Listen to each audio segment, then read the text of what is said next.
in my video about the Hobonichi Weeks and how you can use it starting from right to left on the weekly pages. I forgot to mention the zoom in and out in terms of timeline.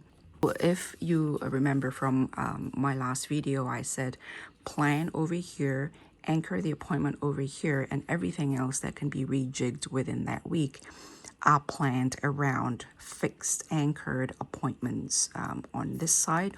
Or if there's no anchor on this side, there's no predetermined meetings and appointments here, then you rejig everything, plan over here, and once it's firm, you move it to the left to schedule them. What I also forget to mention was this provide you with a weekly view, and sometimes when you're trying to keep track of a timeline, of things moving along a timeline, you need to zoom out. So when you zoom out, we have the monthly over here. You want to see how things are tracking. For example, in my case, there is something that I'm currently in the middle of, and where timeline is sensitive, and there are multiple parties involved in the situation, and it is not always clear as to who sit on their part or their segment of the whole activity that is holding everybody up. And so, for example, you want to keep track in terms of when things arrived on your desk and when you completed them and passed those on to somebody else. And sometimes things unfold on a monthly basis or a bi-weekly basis, and you can't track those here because you can only see 1 week. You can't see the whole month. So, for example, if the other party took a month in their average turnaround time before they pass on things to the other party involved in this particular situation, and you want to be accountable for how long you spent sitting on something because it affects everyone else's timeline, then you can look here and see, okay, the such and such arrived at my doorstep here, and I finished it here, and I passed it on to the next party here, and then the other party took 3 weeks before they pass it on to somebody else. So you could see a whole month, which you can't see here. Now, sometimes some parties would take, as I've mentioned, their turnaround time is a month. So let's say the other party take a month each time. This is a whole month, and you could see materials landed at their doorstep at this date, for example, and then nothing else is happening.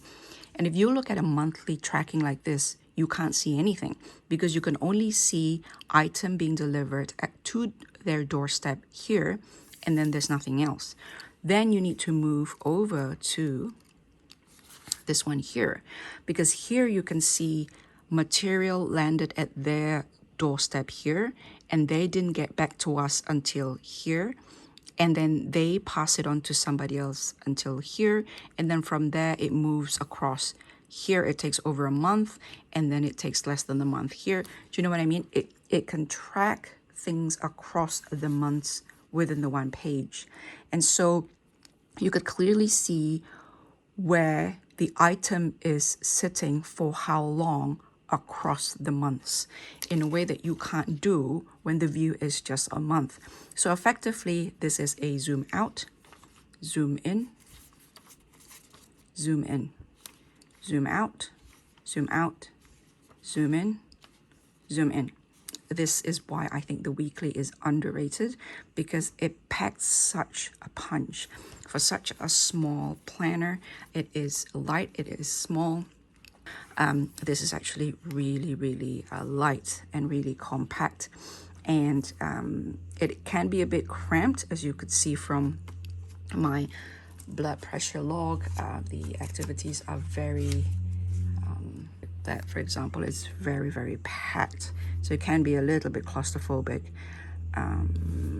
but you can't have everything. And relative to this and this, in terms of the logistic of the physical ability for this to be mobile, combining with what it can do in terms of structure and format, it really does pack a punch. This one is always too heavy and too large for me, so this is basically an on-the-desk type of planner.